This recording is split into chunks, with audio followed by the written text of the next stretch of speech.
Hello, my name is Kate Hudson Hall, and thank you for listening to Bulimia Sucks. And these are real stories from people who are suffering or have suffered an eating disorder. And it's a platform for people to share relatable, uplifting, and inspiring conversations based on bulimia and anorexia and other eating disorders, their victories and challenges.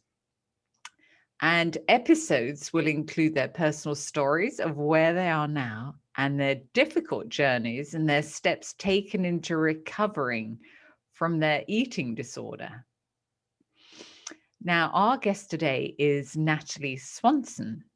And Natalie is an established health and recovery coach who specializes in recovery of diabetics and diabulimia, which is an eating disorder in which people with type 1 diabetes deliberately give themselves less insulin than they need to in order to lose weight. So after years of her own battles with diabulimia and facing life-challenging complications, she decided enough was enough and began her own recovery journey. She now helps others in recovery stay in recovery with her balanced diabetic program. We're creating mindful and long-lasting habits, incorporating mindset change. In other words, to change the way one sees recovery and to stay in recovery, thus creating a balanced life with diabetes. So welcome, Natalie. Thank you so much for joining us. This Well, is thank you so great. much for having me. Yes, I'm so excited to be here. Oh, yeah, no, it's great to have you on the show. So let's start off with a funny story. So have Yes, you got a good funny story for us to begin with? of course. Well, this actually happened last night. I have a 2-year-old who is adorable and just started really learning how to talk, and he loves to mimic mom and dad. And my husband works outside of the house, and he decided that he was going to grab dad's hat and keys and walk into the living room and declare that he is home. And he did that very cutely. Then he decided to look at us and said, a mess. So he's really copying dad by telling us that the house is a mess when he comes home. And funny thing is, he caused that mess. So I don't know where he gets off telling me it's a mess, because he's the one that did it. So, so 2-year-olds are the cutest things, aren't they? Oh, absolutely. I love that. That's so funny. Oh, they're so cute. Oh, I love it. Oh, so okay. So well, tell us about your experience with your eating disorder, and Yeah. because it started when you were young, is that right? Yeah, so I am a type 1 diabetic. I have been a diabetic for 25 years. I was diagnosed at the age of 4 or 5. Wow. And I had a pretty normal childhood. Diabetes was very well controlled up until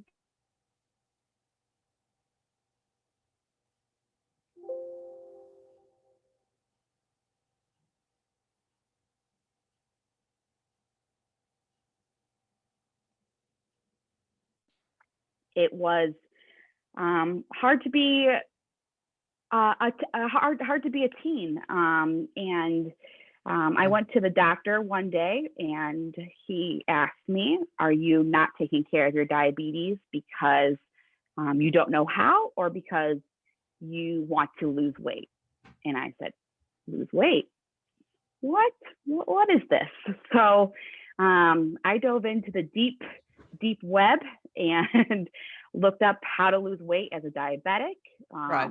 And unfortunately, that's where it kind of began. And then with different life circumstances, unfortunately, my father died at the age of 16. And shortly after, my mother So had you were a 16. massive brain. I was 16 when my dad died, and I was extremely close with him. And then 9 months later, my mom had a brain tumor, which left her at the time completely. She was completely gone, lost a lot of body functions, had to be put in a nursing home. So the fact about losing almost both of your parents in a matter of a year, as well as, again, all the teenage things, being in high school, was just too much to handle. Luckily, my mother came out of it great, and she is fully functioning now, Is a complete she? normal human. But at that, Wow. yes, Wow. by the grace of God, she is doing awesome. But at that time, it was just so Yeah. much to handle that I needed to be able to control something. And I think a lot of people think eating disorders are just about being thin. And sure, there's a little bit of like the body, like thinking about like the body and the image of your body. But a lot of people, I think, turn to eating disorders as a way to survive or try to survive, like a coping mechanism. And for me, that was a huge coping mechanism. It was a sense of control with my world falling to pieces around me. This was something that I could hold on to. And how do you feel about how you were dealing with your emotions at that time? Because you would have had an explosion of emotions, wouldn't you? And like trying to deal with so much going on. Absolutely. I think definitely a little bit of like, I don't want to say I threw a pity party for myself, but I definitely felt like, woe is me. Why is everything happening to me? Definitely in a depressive state, and also too, like in a state like, if I don't have my parents, what is there like to have? And at such a young age,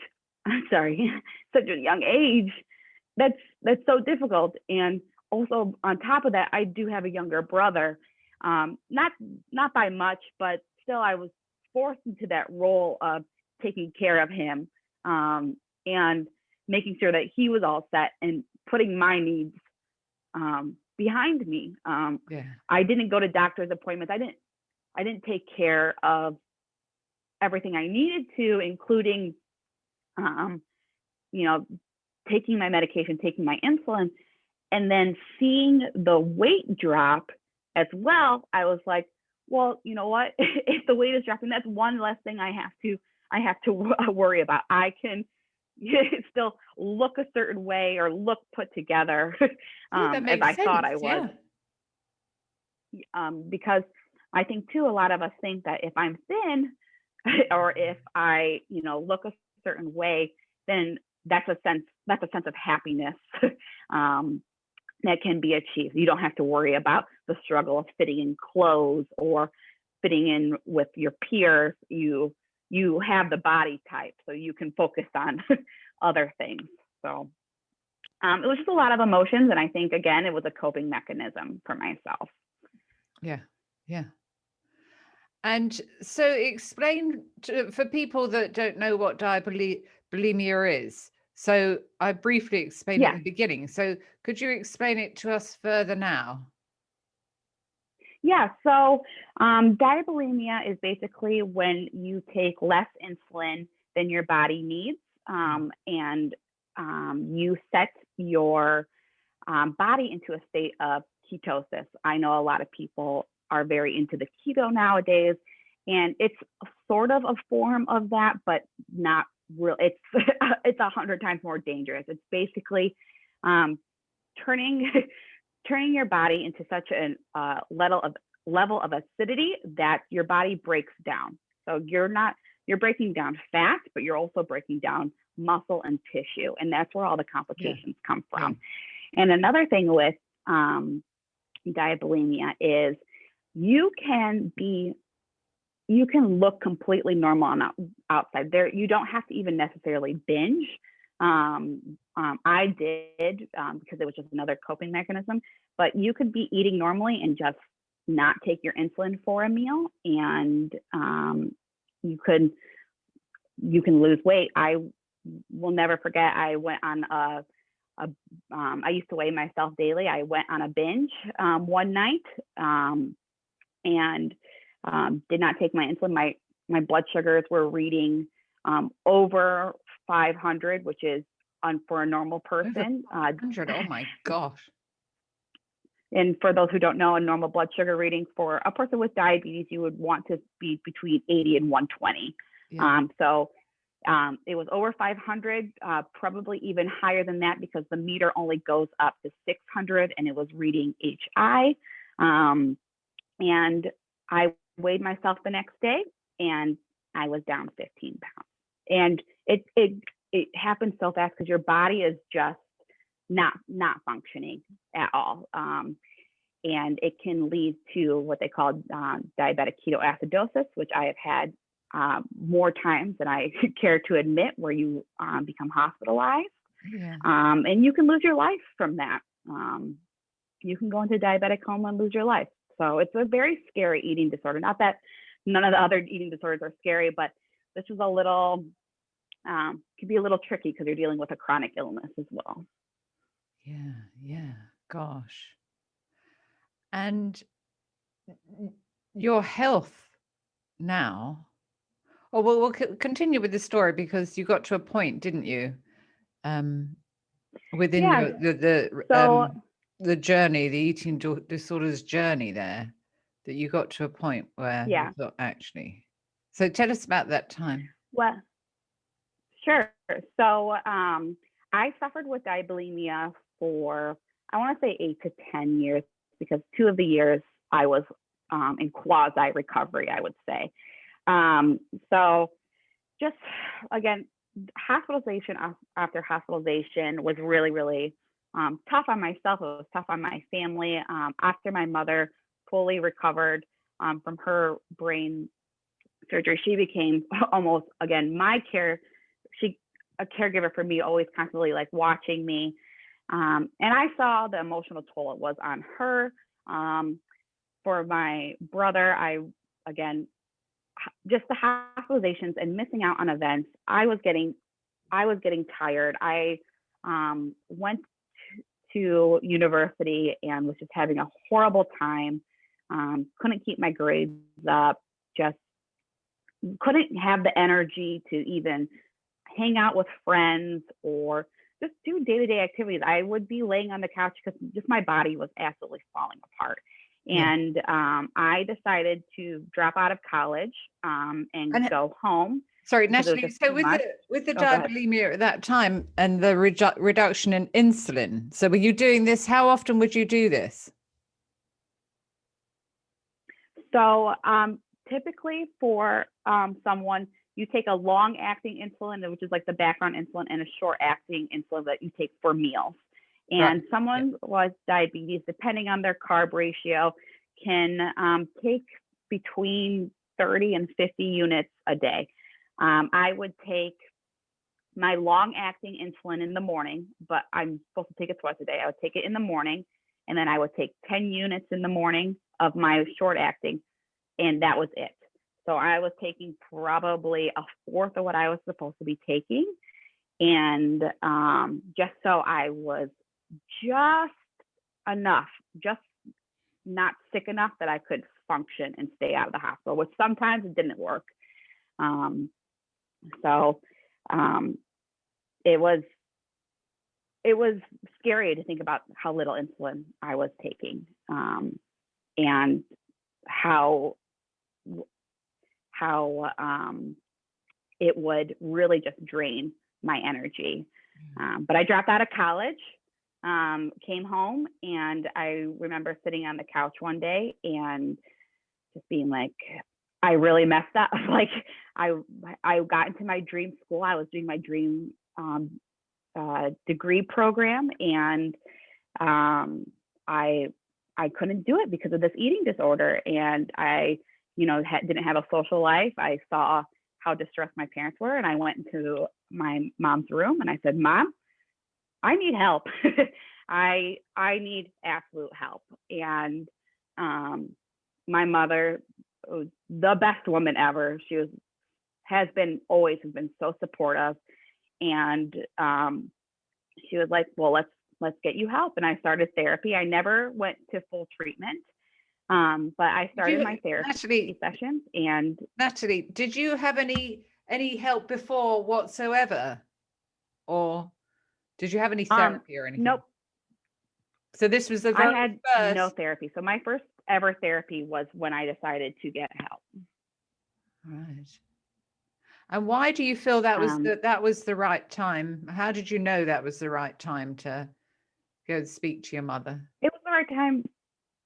It was just the right time because it was just, again, everything that I had dreamed of was on a platter for me. And because of this eating disorder, I couldn't do any of it. I had to give all of it up. I had everything in the palm of my hands, everything that I wanted. And this eating disorder was like, no. And I was so mad at it that I was like, I can't do it anymore. And when I started recovering, it was probably a year when I was in quasi recovery, I would say. I started noticing complications from the eating disorder. It started with neuropathy, and for those who don't know, neuropathy is basically nerve damage. Yeah. Nerve damage, and it starts in the feet typically. So I lost feeling in the feet and would have shooting and sharp pains, which led me to, at one point, it was so bad that I considered actually getting a wheelchair. I couldn't walk at the grocery store. And it just, as I was in recovery, everything started piling up, all the damages. And it wasn't until my second year of recovery when I started to have eye problems. And I had laser surgery, injections to the eyes. I had surgeries to attach my retina again after my retina detached, which is all part of the disease retinopathy. I lost the vision in my right eye.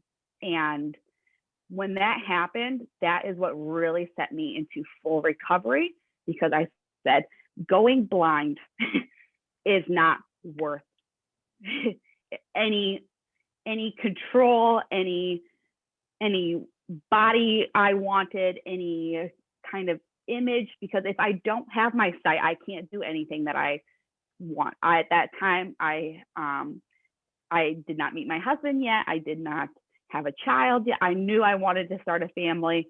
I knew I wanted to start a career of some sort. I knew I wanted to travel. I knew I wanted to be this woman that I couldn't be if I was blind. And not that blind people can't do all those things, but for me, it was something that was very important to me, that I get everything in check. And thing that's very dangerous about diabetes as well is they compare it to like an iceberg. You can see the damage right now, but you don't know the damage in 10, 20 years. Yeah. And I ended up developing, after that, gastroparesis, which is the paralysis and nerve damage of the stomach. And actually, this past Monday, I was just diagnosed with kidney disease.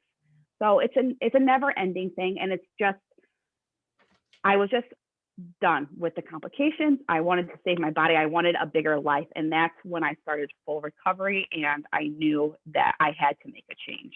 I had to put myself and my body first. Yeah. Wow. And if we can just backtrack a moment. So when you're in the depths of diabulimia, you had mentioned in your notes that what was for you at the time was positive, was that nobody knew that you were doing it, and you could eat, and everybody thought that you were eating and normally, and nothing was askew, and nobody knew what you were doing. No one knew what I was doing. And at that time, I think everyone was so focused on, my my situation that was going on. Everyone wanted to make sure we were okay because of my family going through what they went through. And it was almost something too that like I didn't want to like I liked it because I wasn't like bothering anyone with it, where, you know, people would be watching me to see if I was, you know, throwing up or noticing I wasn't eating. No one ever questioned it. And I think it's so funny now that I'm a recovery mentor, and people from my high school and my past friends that I have lost touch with are finding my social media, and they're like, Natalie, you had an eating disorder? I knew you were like on the thinner side, and like sometimes like, but we just thought it was because of the diabetes, like not because of an eating disorder. And I'm like, no, I was so sick, and no one knew. They always considered every time I was sick, it was just because of the diabetes. Which, I mean, technically it was because of the diabetes, but it was because of the eating disorder. And what did your mother think? So yeah. What did your mother think when, you know, the time before you actually went to her and said, you know what, I need help? What was she thinking was going on? Did she know? She just thought I was, she thought I was just being a college student, like too stressed out with dealing with my own health.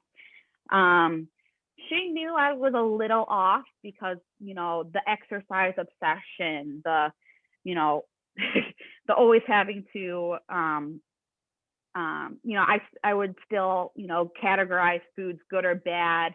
I had some like funny things about that, but she never really, she knew I wasn't as they say, a well-controlled or good diabetic. I don't like to use the term good diabetic, but she didn't know the severity of it until I literally was like, Mom, I need help. And I had her, oh my goodness, I can't remember off the top of my head. I had her read a book about a woman with diabulimia. And I was like, Mom, this is what I'm going through. I can't remember off the top of my head. It'll probably come to you in a minute. I had her read yeah, I actually think I have it on my ebooks, but I had her read that, and I was like, Mom, I'm struggling, and if you don't really get it, that's okay, but I need you to read this. And she read it, and my mom came to me with tears in her eyes and sobbing. It was like, I had no idea any of this was going on. And again, that was the beauty of this eating disorder, is no one would ever know. No one would ever know. The only person that may could tell would be my endocrinologist, because of my A1C being so high. But a lot of the times too, they just thought I was being lazy or not well controlled. So, so Natalie, you know, knowing what you know now about the fact that, you know, it's easier to keep it a secret. I'm sorry, could you say that one more time? So if people are going through that, you know, if they have followed the same path as you did with the diabulimia, what would you say to them? What would you say to them right now from what you've been through? Yeah. I think a lot of the reasons why a lot of people struggle is they're not as educated about insulin as they need to be. They know that insulin can cause you to lose weight, but they also they think that insulin, if it causes you to lose weight, then it's going to cause you to gain weight if you take it, and that's not necessarily true. And I think knowing about the insulin is key. I think also too, knowing some of the things that you can expect in recovery, but like the swelling and some issues with blood sugar, but most importantly, the complications are not worth it. You can start right this moment in recovery. We don't have to start for the next day. You don't need to start on Monday. You don't need to start at the new month or the new year. You can make a difference in your health in the future right this moment. And I know it's scary. I know taking your insulin feels so wrong. I know that measuring your blood sugar and seeing that high number makes you feel a certain way, makes it feel negative, but the numbers on the scale, the numbers on your blood sugar meter hold no value other than its information. It has nothing tied to your worth. It has nothing tied to who you are as a person, who you are as a diabetic, as a brother, a sister, a father, a mother. It is just information. And it's so important that you start taking care of yourself right this second, because you can stop yourself from going blind, from having kidney disease, from having gastroparesis, from neuropathy, all the things that I have. You can make a difference right this moment by taking your insulin. And so what do you suggest that they would do? What would you suggest? Yeah. So my number one thing that I would suggest is obviously reaching out to someone to get help. If you don't know how, there are plenty of resources for diabulimia. I can share with you that as well. But reaching out to your endocrinologist, unfortunately, a lot of people don't recognize diabulimia as an eating disorder or don't even know about it or understand. But even just tell your endocrinologist, let them know that you're struggling with taking your insulin, and say that you're having some mental health issues as well with it, and they can at least guide you in the right way. And once you start with that, is taking it slow. I think a lot of people get so hooked on, I have diabetes, I need to do everything correctly. I need to carb count. I need to measure my blood sugar. I need to take my insulin. I need to exercise. I need to do this complete 180 in a matter of day and night. And I don't find that to be successful. I feel, at least in my coaching, I really preach take it slow, and really master the habits, such as mastering one meal a day. And I think that's in a lot of eating disorders recovery programs as well, as mastering one thing at a time. You don't have to be perfect, but making sure you at least get insulin in for one meal. And then after you master that, where you feel confident, you can move on to the next. You don't have to do everything all at once. And I think that's where a lot of people get lost in recovery, especially with diabetes, because you're managing not only the eating disorder, but the chronic illness. And it gets to be so overwhelming that if you mess up or you get frustrated, you give up, and you don't have to give up. So yeah, absolutely. take it slow. And it's taking it just step by step and what you can manage at that time. And if it's just, Exactly. having that once a day, making sure that you get the right insulin, that once a day, and then you can take it from there and build on that. It's creating that new positive habit, but working with all those other negative feelings surrounding that. But it's just doing what you can to begin to change positively. Absolutely. And keeping it basic too. There's a lot of things within diabetes that, people focus on. There's a thing called pre-bolusing, which is taking your insulin off you like 15 to 20 minutes before to delay spikes. And then there's different ways of eating to help to, for recovery circumstances, I don't even keep it simple. At least get that insulin in your body. We can worry about that later. I know there's so much when it comes to diabetes and management, but taking the insulin is the biggest thing, and that's what you need to concentrate on at this moment when you're in recovery. So, and then what would be the next steps, would you suggest? Yeah, I think definitely, after you make sure that you start taking your insulin, it's really focusing on healing your relationship with food. There's a huge movement right now, which is so awesome, which is the anti-diet culture and the body positivity. We are in a whole different era than what I grew up in, where we are seeing more, mid-sized, plus-size women And we are, you know, we are learning that, you know, the things that we grew up on, you know, aren't necessarily correct. And I think that's awesome. So making sure we really focus on healing our relationship with food and movement, and really working on mindset and the way we talk to ourselves. It's a process, and again, it's not gonna happen in a week or in a month. It's a whole thing, and that's something I preach to my ladies is it takes time, and there's a lot to learn. But you know, again, healing the relationship with yourself, with diabetes, with food, with exercise, it's a whole journey.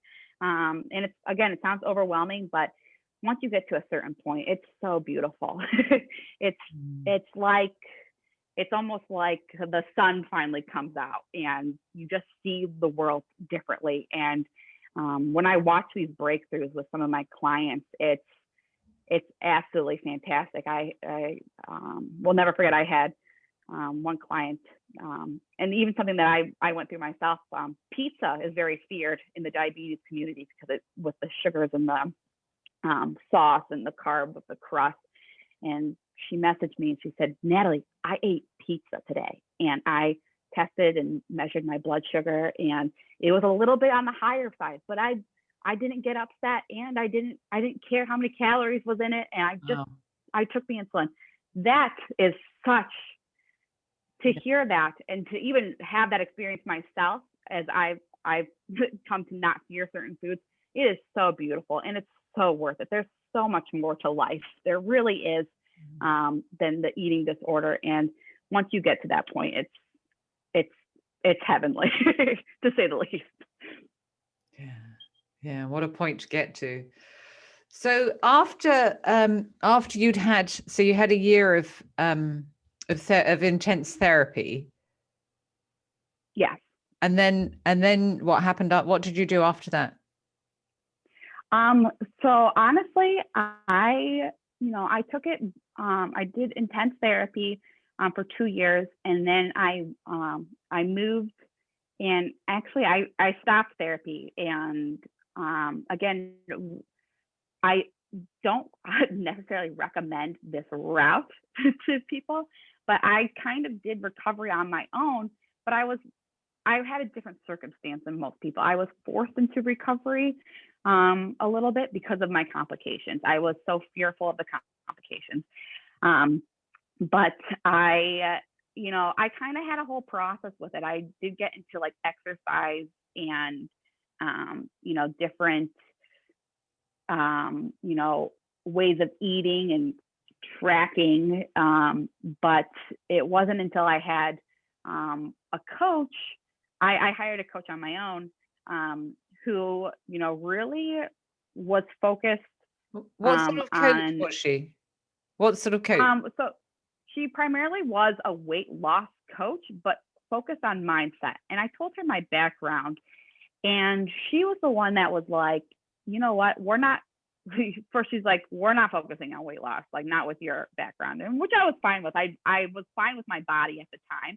I more wanted to get like stronger, and that was my main focus in hiring her, was to get stronger. But she was the one that taught me about mindset and changing the way I spoke to myself and changing the way I saw food. And she was the one really who helped me on my journey with healing my relationship with food and movement.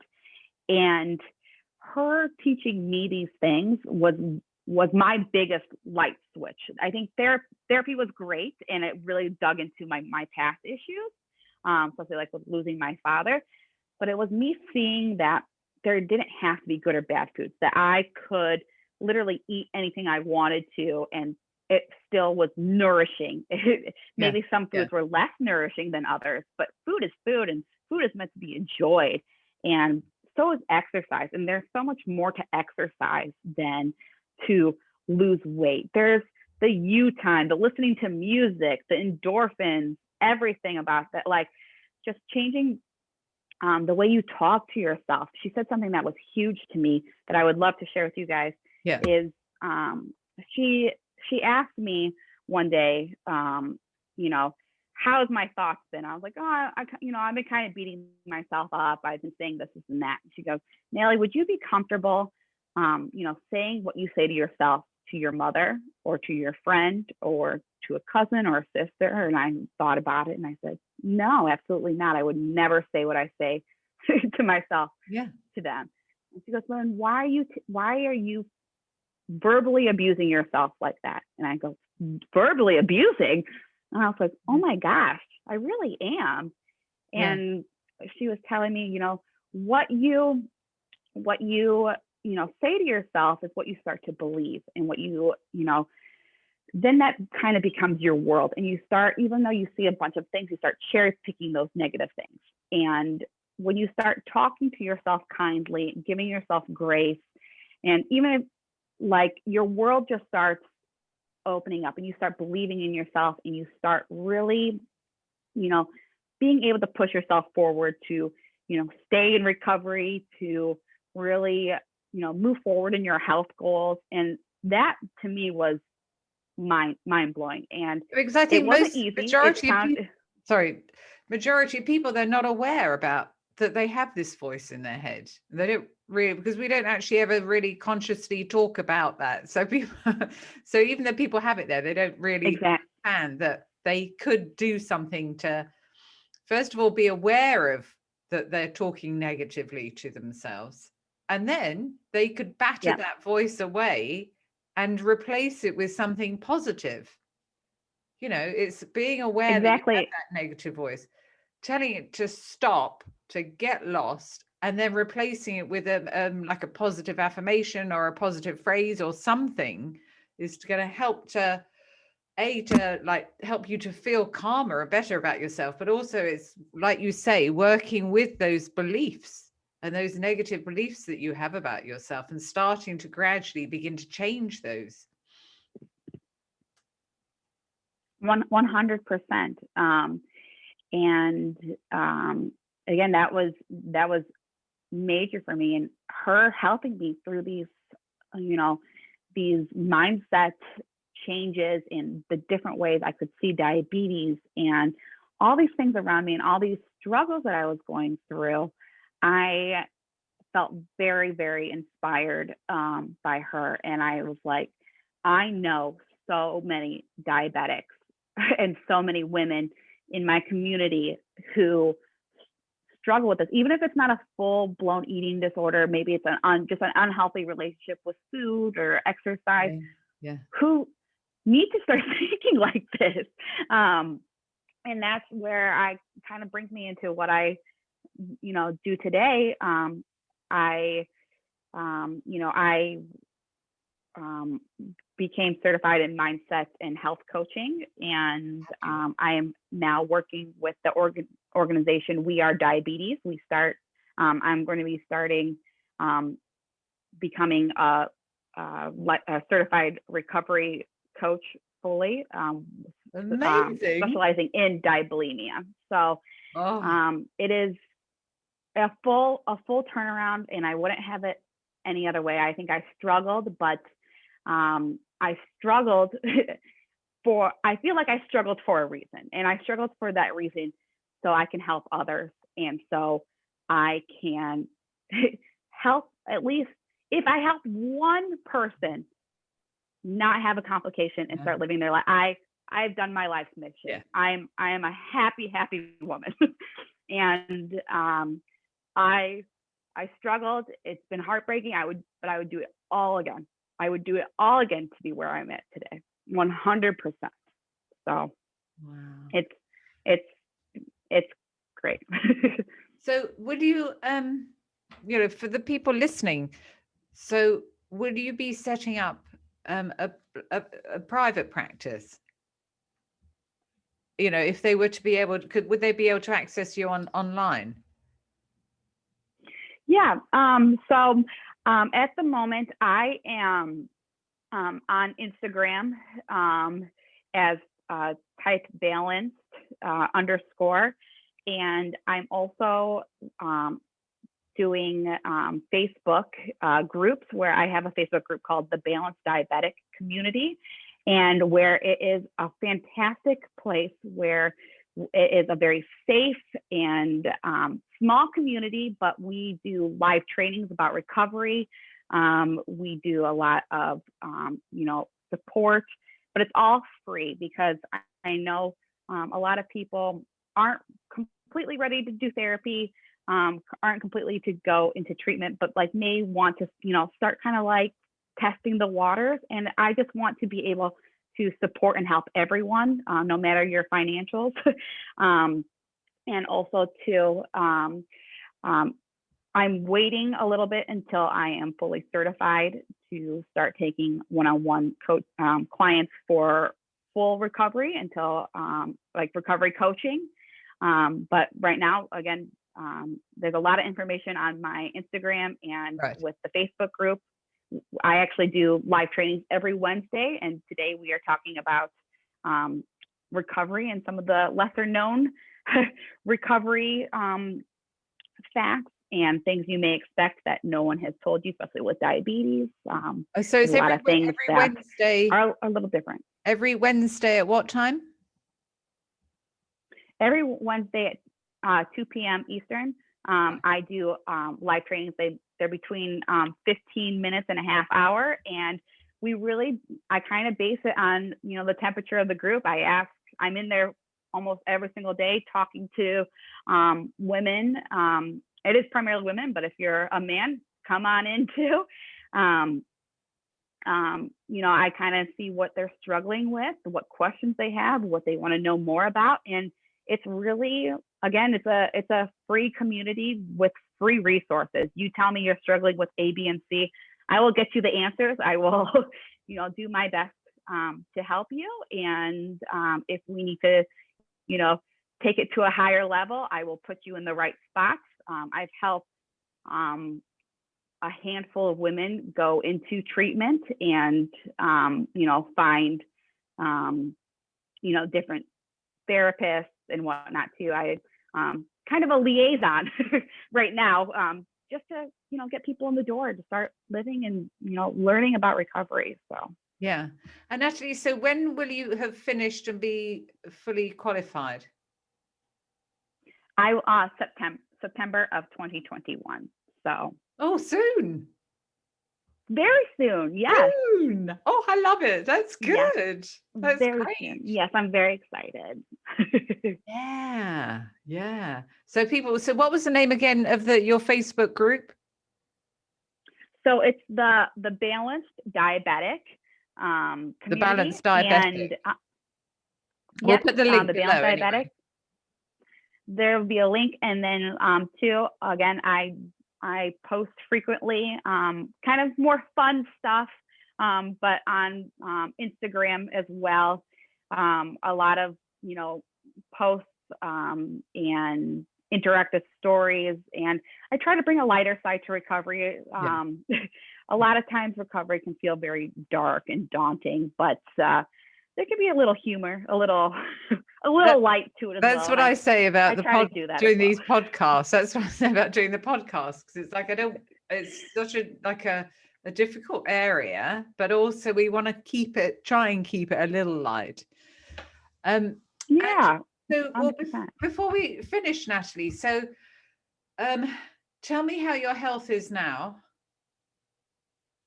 Yeah.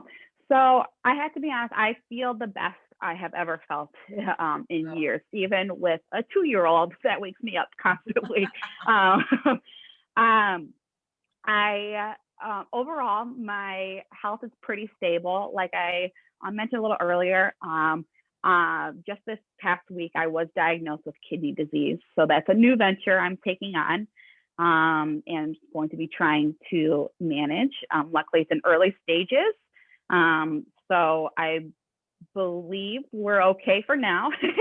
But other than that, all complications are pretty well controlled. The gastroparesis, I do have flare-ups every once in a while, but again, diet is huge with that, keeping that in control. But life is good. Recovery is worth it.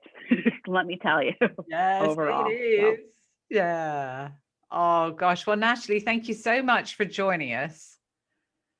I'm sure it'll help so many people Thank you. Yes. listening to this, because there isn't enough information, I believe, particularly in the UK here about this. People don't really know what it is. Yeah. Yeah. Bringing awareness to diabulimia is, something that is very near and dear to my heart. A lot of people don't know it, and a lot of people struggle because, unfortunately, the medical community doesn't know a lot about it. So they don't really know how to help us, and a lot of treatment facilities don't know how to handle it either. So bringing awareness to it is very important. So I'm so honored that you had me on the podcast so I could shed some light, and hopefully, someone out there is listening and, may think that they have, that if they have diabulimia, now they know about it. So. Yeah. Well, yeah, absolutely. Well, thank you so much. We're honored to have you on the show, Natalie. So thank you for joining us. Thank you so much. Yeah, this is great. Thank you for having me. Yeah, thank you. So that's all for today's episode of Bulimia Sucks. So thank you for listening, and thank you for joining Natalie and us and I today, and to Natalie for sharing your incredible journey. So make sure you join us again on the next episode of Bulimia Sucks, and make sure you subscribe to the podcast on Apple iTunes so you never miss an episode. Plus, if you haven't already heard about it, check out my book, Bulimia Sucks, on Amazon to learn many different techniques to help you to begin to break through your painful bulimic behaviors. And before we go, let us know what you think of the show and show some love your favorite podcast by leaving us a review on Apple Podcasts. And then come and join us on our Facebook page, Bulimia Sucks, as well. And of course, with Natalie's Facebook page. And we will leave the links below so you can find her and Bulimia Sucks on Facebook. So thank you for listening, and I'll see you in the next episode.